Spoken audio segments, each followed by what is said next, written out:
I came across Psalm 34:7 in my devotions this last week, and it ministered to me because, and I'll explain in just a moment, but right now I have two children that are driving, okay, and probably within the next 6 months I'll have four children driving, and so the thought of them of being on the road all the time and just the crazy drivers that are out there, it just has made me much more cognizant of praying for them when they leave the house, and especially my daughter at college, driving back to college and driving down to college and driving home from college and all the driving she does down in Orange County.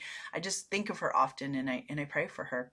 And when I came across this verse this last week, it just really ministered to me. And it's Psalm 34:7, and this is what it says. It says, the angel of the Lord encamps all around those who fear him and delivers them. And I just got me thinking, because I know when I was growing up, my mom would always pray, like, Lord, send your angels, surround the car as I was driving, and be in the front and the back. And it was just a continual prayer that she had prayed for me. And I find myself praying that prayer for my children as well. And so I just kind of like dug into this a little bit, and I just want to share just a few things.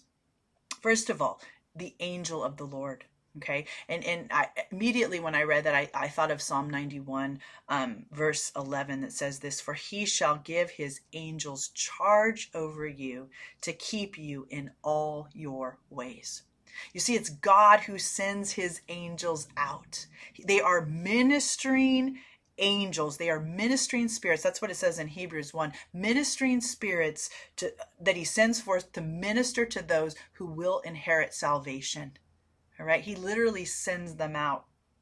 And then it says the angel of the Lord encamps. And when I read that word encamps, it very much has a military motif to it, right? You think about a military unit setting up camp.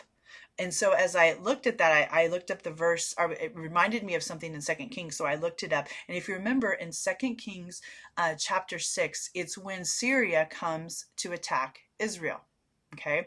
And I mean, they have this huge army of people, and one of the servants from Israel, he rises up early in the morning and he goes out and he sees that they're literally surrounded by the enemy. The enemy is in every area. It's a circular, just complete encampment, surrounded.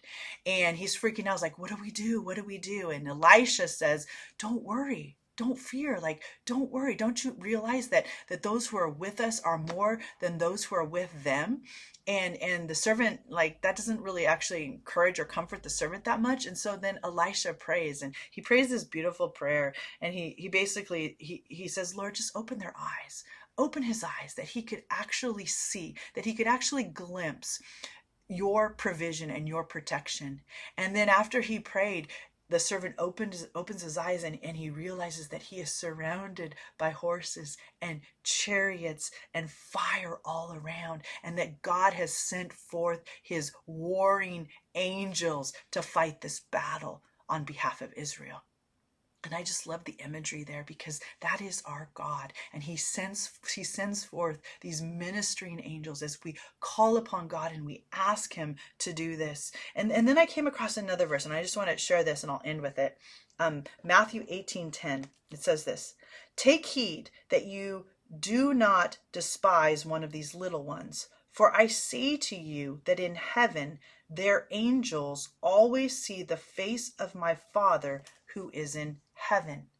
Okay.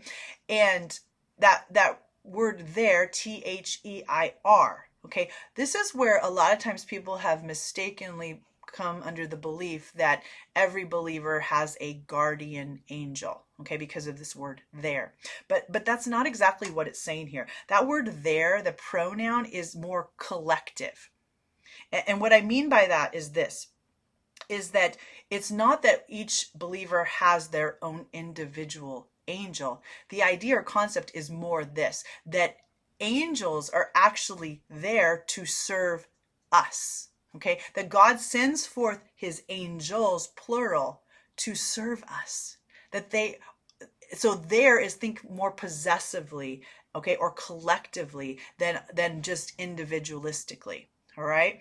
And so these angels, and if you look at it, it says their angels always see the face of my Father.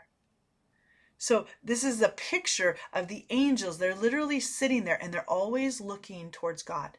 Their faces are always watching God and they're waiting. Okay, when's he going to send us? When's he going to send us?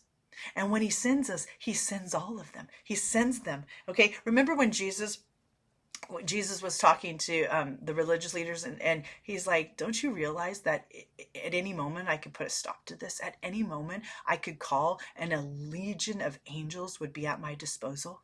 Okay, so this is the concept here. So as you pray for your children, as you pray for grandchildren, as you pray for family, okay, and friends as they travel, I want you to recognize and realize that, first of all, the angels are on call all the time. And they're literally have their face toward God and they're waiting. Are you going to send us? Do we need a minister? Do we need to protect? Do we need to fight? What do you need us to do? I mean, it's such a beautiful thing that God does for his children. And so pray for the protection of your family. Pray for the protection of your friends because God will send them. God is faithful and he loves to send out his angels to protect his children. God bless you.